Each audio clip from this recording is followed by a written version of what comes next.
muchas razones por las cuales la psicología puede ser muy importante.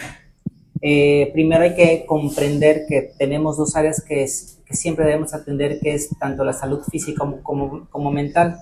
Ahora, ¿por qué es importante? Porque nos ayuda a gestionar más las emociones en situaciones complejas.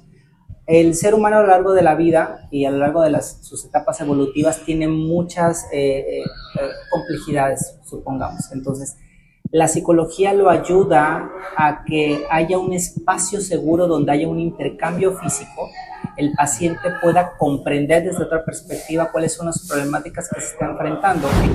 Exitoso día, estoy muy contento de darles una nueva noticia, una información para mí importante y de gran satisfacción. Comenzamos una nueva etapa, un nuevo proyecto con un psicólogo, un gran amigo mío, Manuel Camacho, que lo conocí hace algunos años y que en esta etapa de su carrera se da la oportunidad de compartir todo ese conocimiento en una serie de entrevistas, de podcasts, de conversaciones, de charlas, como usted le quiera llamar, pero con el único fin, el objetivo de que sea ameno para usted, y si tiene alguna circunstancia que pueda ayudarle, aquí la va a encontrar. Vamos a tocar infinidad de temas y también pues nos gustaría que participaran compartiendo, comentando, dándonos una guía también de qué temas les gustaría que se tocaran, y con todo gusto. Esto es Estilo Podcast. Manuel, gracias por aceptar esta invitación. Muy buen día.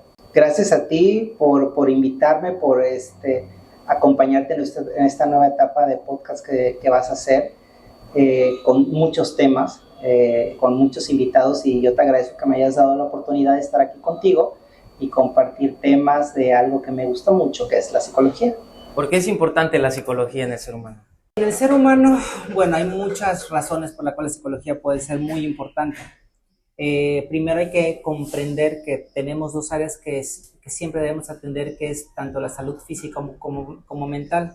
Ahora, ¿por qué es importante? Porque nos ayuda a gestionar más las emociones en situaciones complejas. El ser humano a lo largo de la vida y a lo largo de sus etapas evolutivas tiene muchas complejidades, supongamos. Entonces, la psicología lo ayuda a que haya un espacio seguro donde haya un intercambio físico, el paciente pueda comprender desde otra perspectiva cuáles son las problemáticas que se está enfrentando. Ejemplo, el estrés, un duelo, una problemática de adicción y bueno, muchas cuestiones. En términos muy generales, porque puede ser muy amplio el tema, lo ayuda a enfrentar sus emociones, a gestionar las emociones ajenas, a controlar y a predecir sentimientos y emociones. Muchas personas dudan en ir a un psicólogo por muchos mitos, tabús, prejuicios, pero desde mi perspectiva yo creo que a veces el ser humano lo que se resiste es al dolor, y saber que entrar a la psicología pues va a entrar en un mundo donde su interior va a encontrar muchas cosas que no les va a gustar o a parecer, y por eso a veces dudan en tener esa terapia o llegar a esa ayuda que sirve de mucho para cambiar la vida. ¿Qué opinas tú sobre eso? Totalmente de acuerdo. Mira, durante la carrera, en los más de 15 años que tengo dando consulta, me he enfrentado a muchas personas, digo en el buen sentido de enfrentar, que no solamente es que tienen miedo de externar sus emociones internas y remover cuestiones del pasado, sino que también es enfrentarse a una sociedad que todavía no está, que no permite el ser vulnerable con tus emociones, más si eres hombre. Entonces, ejemplo, desde niño se les enseña a los hombres pues el chip, ¿no? De que tú eres hombre, aguántate, no lloras, etc. Sí. Creces, llegas, te casas, tienes hijos y todo lo demás, y es muy difícil que un hombre, por ejemplo, ya no tanto, vaya con un extraño a contar sus emociones, de lo que le pasa, de su infancia, de su adolescencia, de los problemas que tiene con su pareja. Es muy difícil porque necesitamos confiar, ¿sí? Ahora, las mujeres tienen un poquito más esa apertura de tener la necesidad, porque tomar terapia es de tener la necesidad. de ir a un terapeuta, de ir con un psicólogo para abordar muchas problemáticas, obviamente que son de tipo emocional, de sentimientos, de ira, de enojo, de tantas cuestiones que son emocionales, pero el problema es que ya te genera síntomas físicos, dolor de cabeza, gastritis, colitis, o sea, cuando ya el problema psicológico es tan grande que lo vuelves ya físico, es cuando ahí sí se animan más a ir, más que una cuestión preventiva. Es decir, tengo depresión, tengo miedo, tengo ansiedad, todo eso, muchos aguantan. Tenemos la cultura del aguantarnos ante lo malo y ya a veces vamos cuando ya la problemática emocional ya generó síntomas, en algunos casos complejos. ¿Cuál sería el primer paso que debe de dar la persona antes de llegar, en este caso, con un psicólogo como tú? O sea, ¿qué se debe de mentalizar o cuál sería el primer paso? ¿La aceptación que hay algún problema o cuando ya hay un límite muy grande? ¿Cuál sería el primer paso para llegar a una consulta? Va a depender de la edad, de la cultura, de dónde hayas nacido, de la crianza, de papá, mamá, de tu propia familia. Creo yo, digo, eso va a depender de cada terapeuta, cada psicólogo. Yo creo que cuando puedes bajar el nivel de estas creencias que lo podemos todo, pero solos, yo creo que es cuando das el primer paso para ir a la consulta de un terapeuta. ¿Por qué? Porque si lo cambiamos a una perspectiva más orgánica, en el sentido de que lo podemos todo, pero no solos, ¿sí? Es cuando ella dices, entonces esto yo no lo puedo abordar de manera personal, me sobrepasa.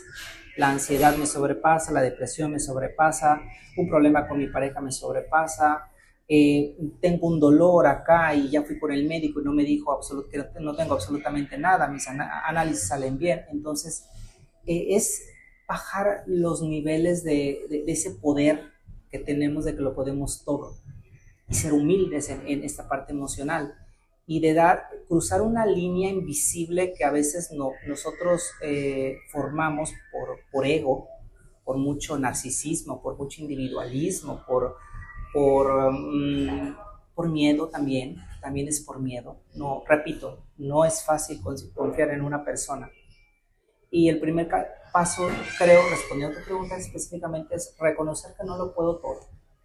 Que así como voy al médico cuando me duele la cabeza, o me duele el estómago, tengo gripa, tos, también cuando me siento triste, cuando tengo apatía, cuando tengo nervios y como dicen, ¿no? Y de repente me entra como que una angustia y no entiendo como que el por qué. También es necesario ir con un psicólogo, con un terapeuta. ¿Hay alguna edad? Hay muchas personas que dicen, yo estoy viejo ya para esto, soy muy joven también para esto.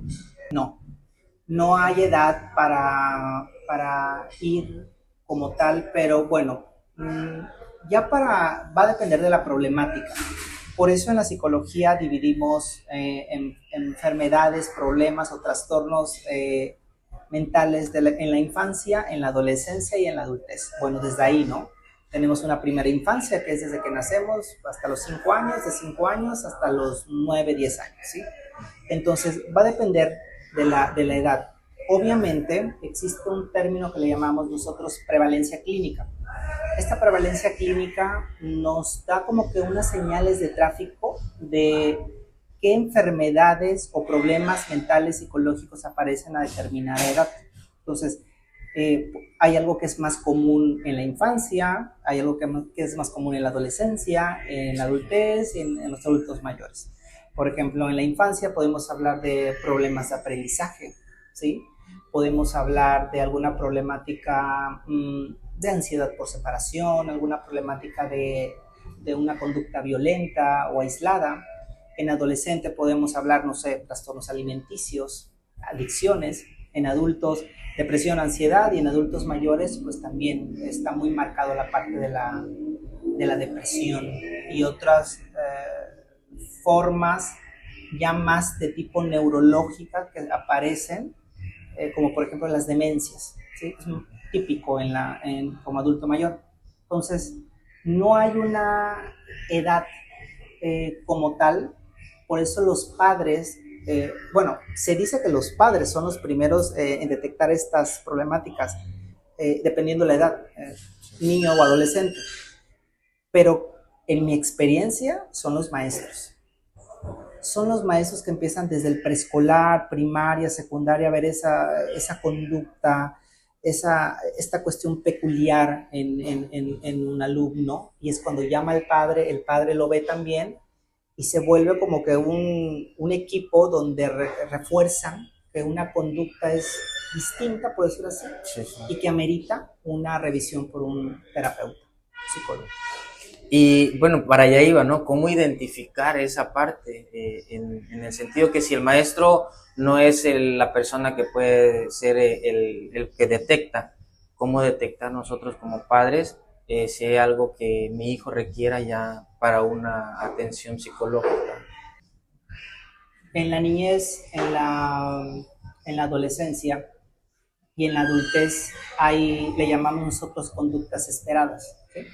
Así como en un niño ya una característica que tú esperas es que camine, que hable, que tome un objeto, todo eso, también a nivel emocional. A nivel emocional esperamos en los niños pues que expresen las emociones, el enojo, el compartir. Después lo vemos en la escuela cuando tienen que utilizar más sus funciones mentales primarias, por ejemplo, lectura, escritura, cálculo. Ahí lo vemos, pero sobre todo en cómo el niño ya empieza a vincularse a nivel social, ¿sí? Niños que se aíslan, niños que no quieren convivir con los demás, que tienen una conducta de tipo violenta, que en casos muy raros, ¿verdad? Que se ve más en los adolescentes, pero que se generan algún tipo de daño, o que con ciertas personas hablan, con otras no hablan, ciertas ansiedad que vemos como que más típico en un adolescente o en un adulto y la vemos presente en niños. El padre ya tiene que tomar mucha atención en ver esta conducta que ya es un poco peculiar y sale como que del grueso de los demás compañeritos, y en algunos casos por esas conductas escuchamos el término bullying, pues acoso escolar, vemos por esa diferencia que vemos en estos niños y en el adolescente también y en el adulto también. Pero yo creo que las conductas que se salen fuera de lo común de un lugar determinado. Por ejemplo, la conducta de los acapulqueños, de los de Chilpancingo, de Costa Chica, Costa Grande, pues no es lo mismo, ¿verdad? Tenemos una riqueza étnica, lingüística y cultural. Entonces, para lo que nosotros es típico en un lugar, no lo puede ser en otro lugar. ¿Sí? Las amistades, las relaciones, el lenguaje, las costumbres, cuando se salen de manera muy acusada de estas normas sociales, es cuando podemos ver que hay alguna problemática. Ejemplo muy claro, vuelvo a repetir, digo, hay tantos, pero que un niño, por ejemplo, se empieza a aislar, que un adolescente empieza a consumir algún tipo de sustancia tóxica, o que esto muy famoso ahorita que están las autolesiones. Un adulto que se espera que vaya a su trabajo, normalmente deje de ir una semana, 2 semanas, porque está en la cama llorando sin una razón específica. Esas son señales que nos hacen, entre muchas, ¿verdad? Claro, son señales que nos pueden decir que necesita atención. ¿Y qué tanto cambia la vida del ser humano después de tomar terapia? ¿Qué te puedo decir yo? Hay un antes y un después. Siempre les digo a mis pacientes que a mí me gustaría tomarles una foto desde cuando llegan y una foto cuando simbólicamente los damos de alta, porque ayuda mucho. No sabes, esta carrera que yo decidí escoger es un arma de doble filo, por decir así. Es muy gratificante, pero a la vez estar escuchando todos los días problemáticas muy tristes de muchas personas, llega un punto en que a nosotros también nos afecta, aunque digan que no. Siempre está, perdón que me salga un poco del hilo, pero siempre nos dicen, ¿no?, que uno va a acabar loco, uno ya anda perdiendo el juicio y todo eso. Bueno, es que escuchamos tantas cosas terribles, al igual que los sacerdotes. Los sacerdotes y los psicólogos tenemos algo en común: el oído. Muy perverso, por cierto. Porque necesitas un grado de perversión para escuchar todos los días cosas tan desagradables, ¿sí? Ahora, es para que tú puedas mejorar a un paciente, tienes que aceptar ese desagrado, convertirlo en algo como proactivo, por decirlo así, hacerle una réplica al paciente y hacerle ver las múltiples opciones que él tiene para un problema que él creía como, no sé, como una visión de túnel, ¿no? Que decía, no hay otra solución. Entonces, es hacer como una conversión, una transformación del dolor, pero pasando por uno también, como terapeuta, y mejorarle en el sentido de la situación que está en el momento. ¿Cómo nosotros lo vemos, cómo vemos la mejoría en un paciente? Cuando el paciente empieza a ser más funcional. O sea, nosotros no le quitamos la tristeza o que ya le enseñamos a que con positivismo tóxico y que sea feliz y adelante y le echa el veganismo, todo. No. Un paciente tiene que transitar su propio dolor, darme su dolor, yo agarrar su dolor, devolverle ese dolor y que él lo ocupe o no sé, un ejemplo, que lo convierta en arte, por ejemplo, o que lo convierta en algo funcional. Entonces, ahí ves la diferencia de antes y después de un proceso terapéutico, porque esa es otra. Nos consultan a veces a nosotros por una problemática que está desde, no sé, desde la infancia, años. Y a veces, digo, lo entiendo porque no tienen por qué saberlo, ¿verdad? Obligatoriamente, el proceso terapéutico tiene una duración larga. O sea, no son 3, 4 sesiones en la cual tú puedes curar a alguien. No vemos resultados como tal a lo que tú dices, sino se necesita tiempo. Porque el tiempo necesita digerir, analizar, comprender lo que nosotros le decimos, hacer ese intercambio, repito, físico, debatir incluso, estar de acuerdo o no estar de acuerdo con el terapeuta y hacer la interpretación de la problemática, hacer consciente lo inconsciente. Eso es un camino complicado, pero cuando transitas por eso, ves mucho la mejoría. ¿En dónde? En la sintomatología del paciente. Se disminuye. En tu experiencia, ¿quiénes se acercan más a las terapias? ¿Mujeres, hombres? Definitivamente mujeres. Hay muchos razones, motivos desde étnicos, lingüísticos y culturales, ¿no? La mujer, pues sí tiene como que una prevalencia o una, no sé, ahí la naturaleza no está tanto a su favor, porque sí la vuelve muy susceptible a padecer más ciertas enfermedades. Vamos a llamarle como, ahorita vengo de dar consultas en San Marcos, le llaman enfermedades de los nervios, ¿no? ¿Sí? Es más susceptible por cuestiones hormonales, por cuestiones de represión de su propia sexualidad, machismo, clasismo. Bueno, podemos entrar en otras cuestiones, ¿no? Pero definitivamente la mujer, porque la mujer sí se enfrenta socialmente a muchas cosas que el hombre no se enfrenta. No sé, un ejemplo, ¿no? Un ejemplo de la biología, por decir así.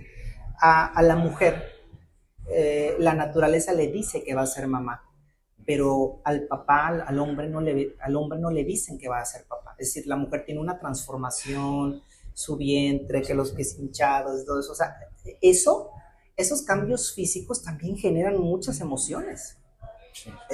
La mujer se vuelve una montaña de ruso hormonal y se vuelve muy susceptible. Entonces, imagínate, te pongo eso como ejemplo. Hay otros ejemplos más que el hombre no tiene. Entonces, es por eso que la mujer tiene más demanda de ir con un terapeuta. Y el hombre es como que se resiste más, ¿no? También a no soltar, a seguir con esa cultura que también pues le inculcaron de pequeño, ¿no? Vivimos en un estado muy machista donde prácticamente la ideología es la fuerza y no doblegas. Sí, no me gustaría generalizar, pero la estadística nos dice, ¿no? Pues, los hombres van menos a consulta. Ahorita yo creo que está cambiando un poquito más. Ya el hombre, pues en estas nuevas generaciones, ¿no? Tienen como que ya su apartado quincenal para decir, bueno, sí voy a tomar con mi terapeuta, voy a ir a consulta. Lo que vemos en el consultorio, yo siempre digo que cuando tú entras al consultorio de un psicólogo o de un psiquiatra, es como un campo o una caja de mucho experimento, ¿no? Vamos a hacer experimentos, le llamo yo con polvos mágicos, ¿no? De tantas cosas, porque se maneja los deseos, se manejan las fantasías, se maneja lo que te dolió mucho emocionalmente, se maneja mucho el pasado y un futuro de voraz, con mucho miedo. Y el hombre y la mujer sí tienen dos polos muy distintos de enfrentarse a estas cuestiones. Por ejemplo, el hombre es muy resistente a hablar del pasado, sobre todo cuando fue muy doloroso. Tiende más a hablar de las problemáticas actuales que le está pasando en el momento, pero en el pasado como que le cuesta más porque no se les enseñan desde chiquito a niños como que a enfrentar más esas emociones a diferencia de la mujer.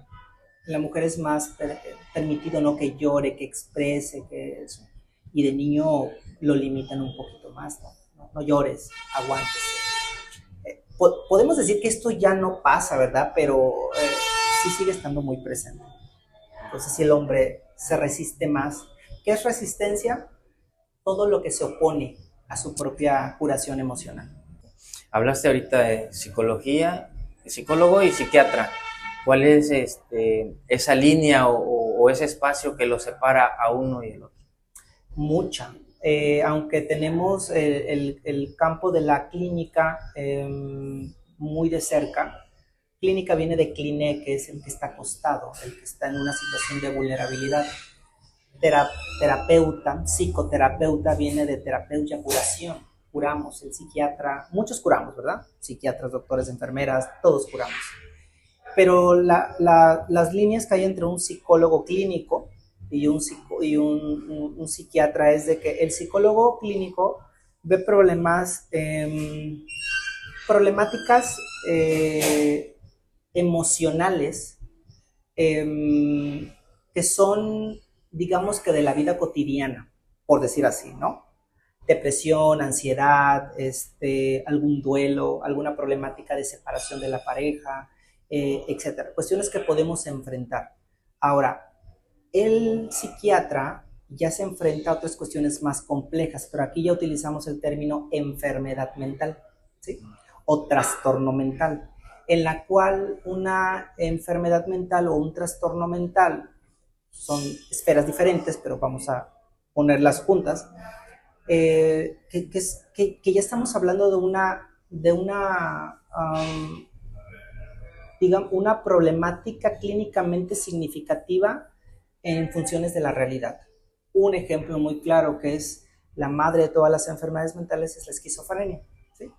La esquizofrenia es una enfermedad, ¿sí?, que altera los principios de la realidad y te genera síntomas como alucinaciones, delirios, problemáticas de conducta, problemáticas de lenguaje, de orientación, de percepción, de todo eso, que ya estamos hablando que es un cerebro que está enfermo, pues, y que genera ciertas hormonas, ciertas funciones que ya entran dentro del campo de la medicina. ¿Por qué? Porque el psiquiatra lleva anatomía y lleva farmacología, nosotros no. Entonces ahí es cuando nosotros derivamos una situación muy compleja con un psiquiatra, porque él ya lo va a medicar, él ya lo va a ver en es otra mirada del prisma, ¿no? Le va a hacer estudios de sangre, analíticas de todo tipo, tomografías, etcétera, que nosotros no conocemos. Entonces, el psiquiatra sí. Entonces, hacemos un equipo.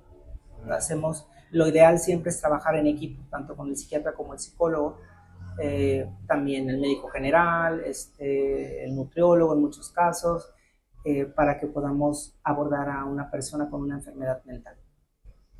¿Cuál crees que es tu misión en esta vida?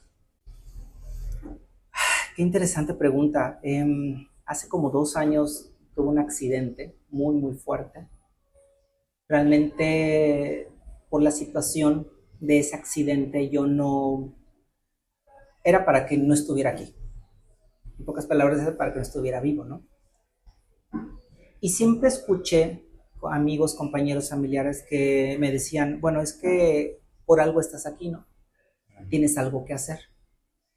Y siempre me generaba como que curiosidad porque ellos no sabían que a mí yo había salido muy mal de esa situación, ¿sí? Y realmente no tenía como que el sentido de por qué había sobrevivido a un accidente tan terrible, ¿sí? Conforme pasa el tiempo y con terapia, obviamente yo me di cuenta de que tenía una razón por la cual tenía que vivir a nivel profesional, ¿sí? A nivel personal, sí, tengo algunas cuestiones que quiero como Manuel la persona, ¿sí? Mi familia, viajar, cosas, compartir experiencias y todo.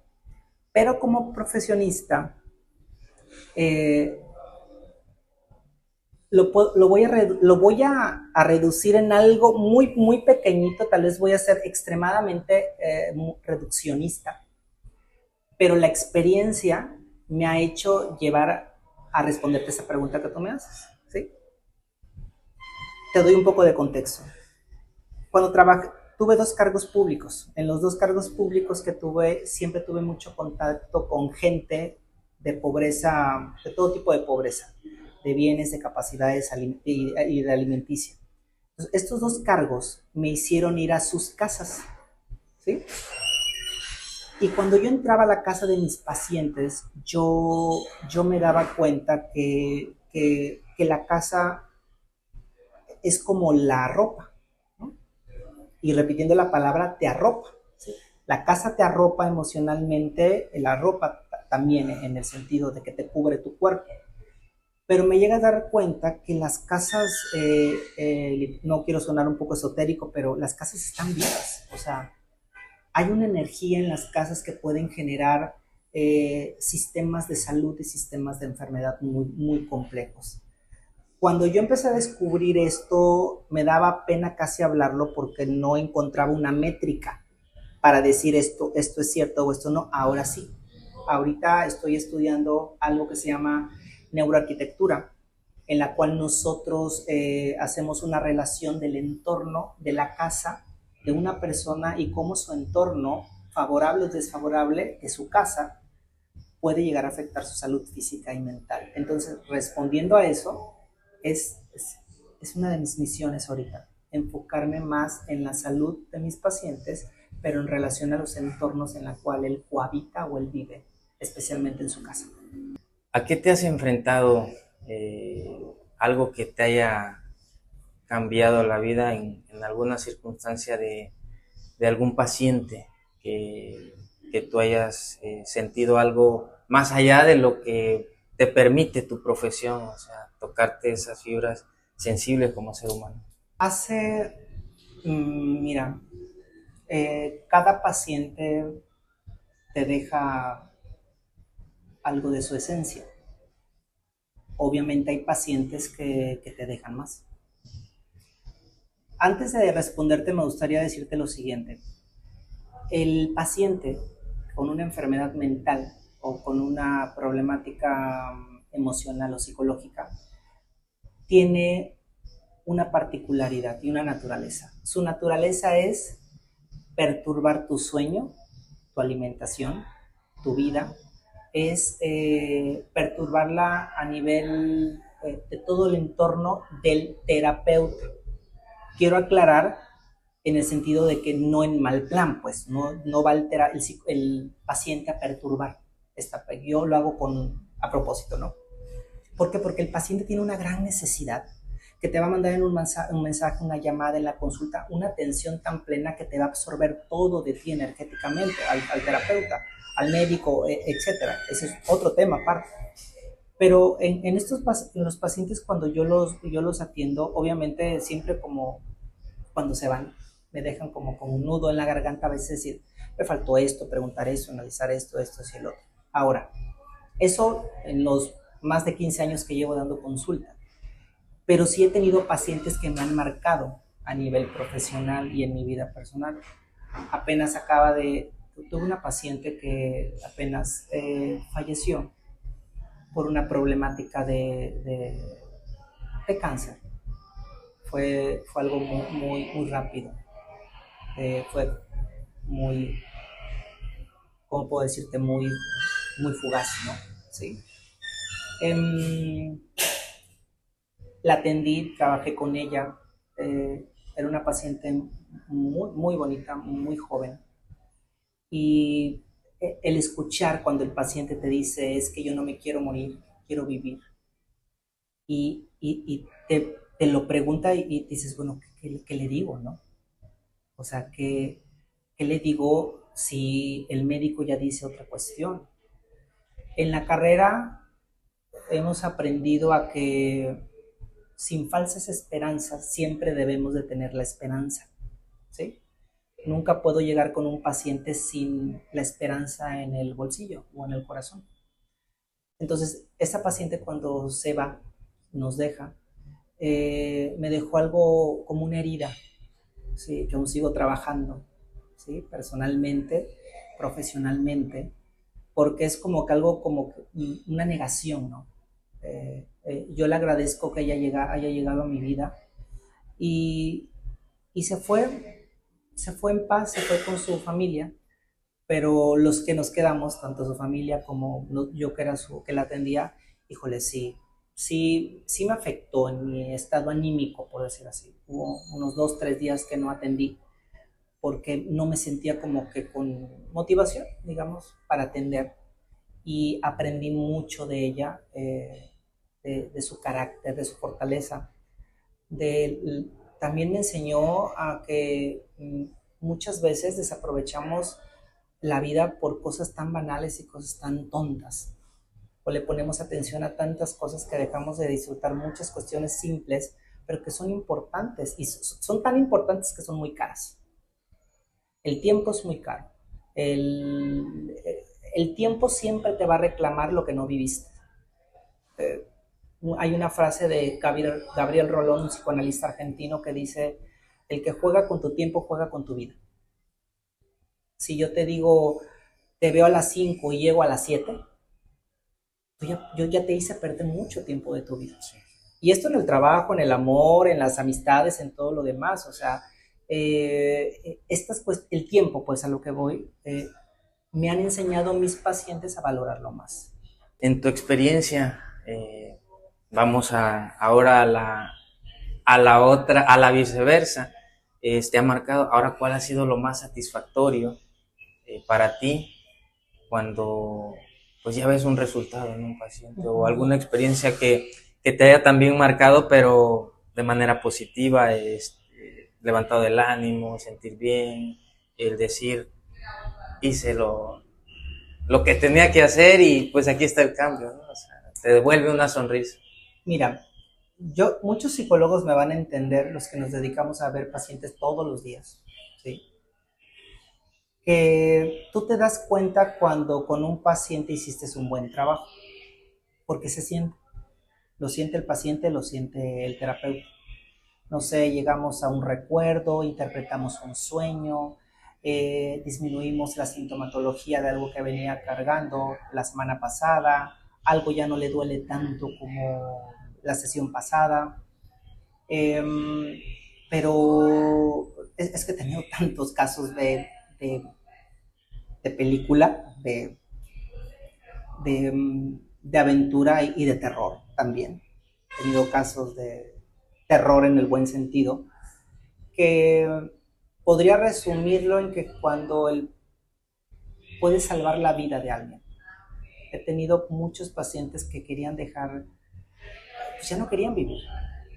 Y no porque yo de manera egocentrista lo diga de que yo lo salvé, no, es el paciente que se salvó, porque tuvo el coraje de ir con un terapeuta, de enfrentar sus miedos y todo lo demás.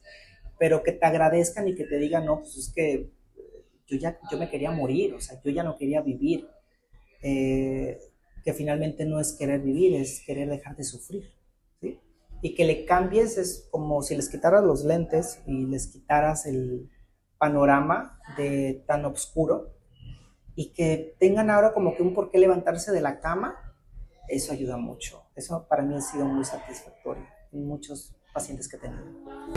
¿Qué mensaje tú le enviarías a la gente que está viendo pues, prácticamente este primer episodio de un proyecto en donde tu conocimiento va a ayudar a través de una pantalla y que el día de mañana pues, la gente pueda confiar en tener una esperanza en un profesionista que pueda ayudarle a solucionar algunos problemas que piensa que no tienen solución? Yo les diría que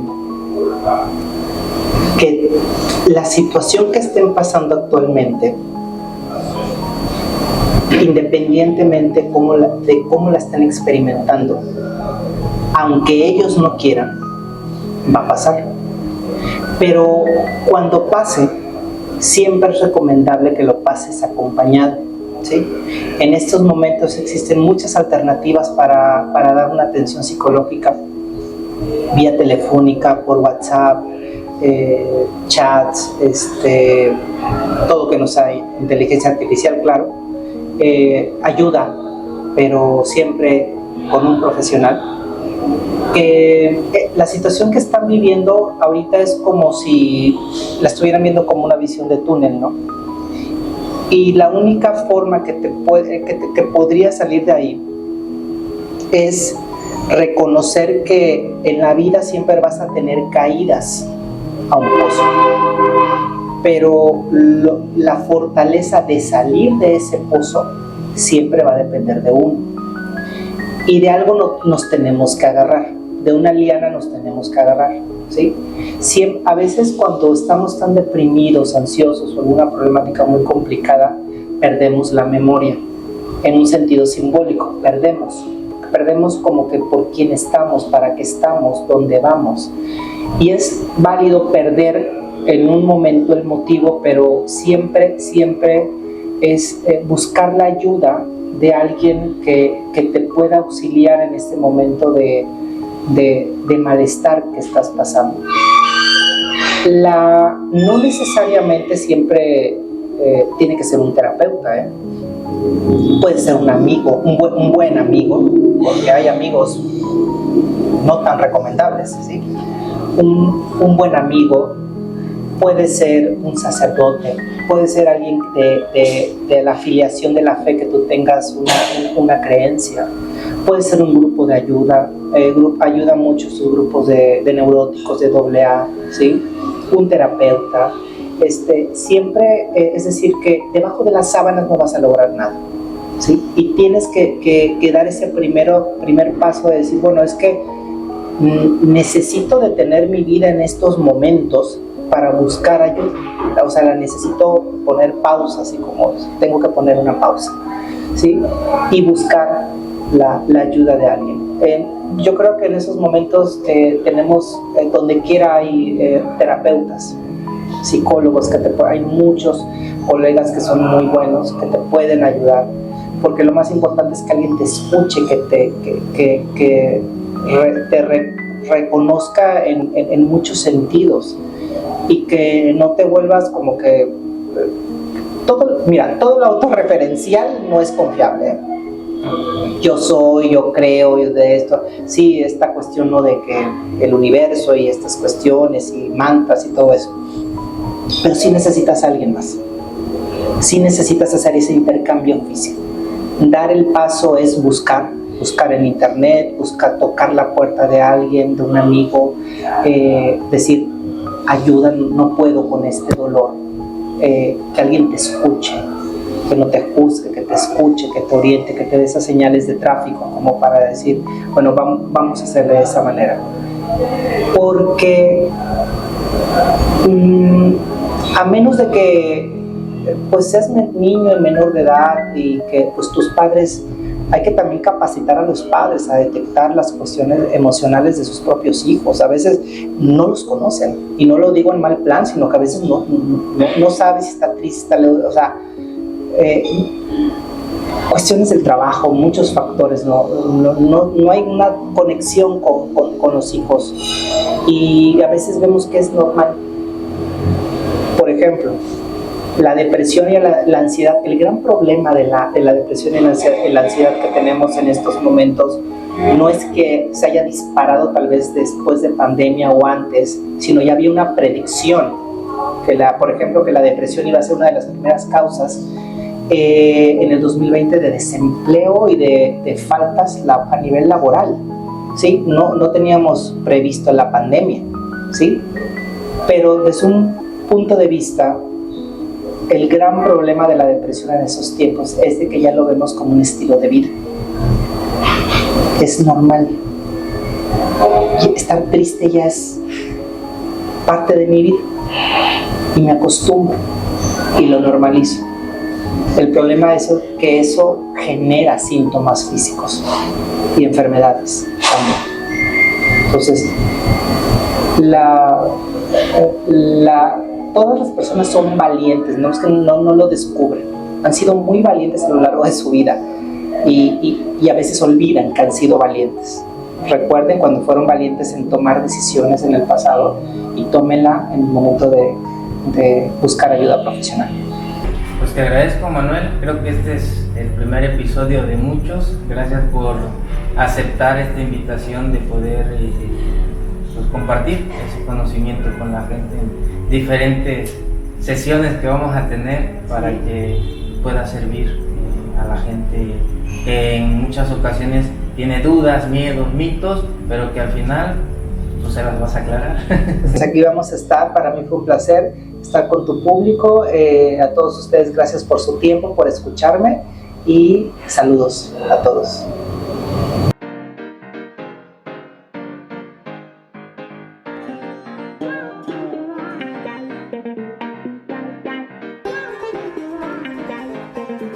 Now.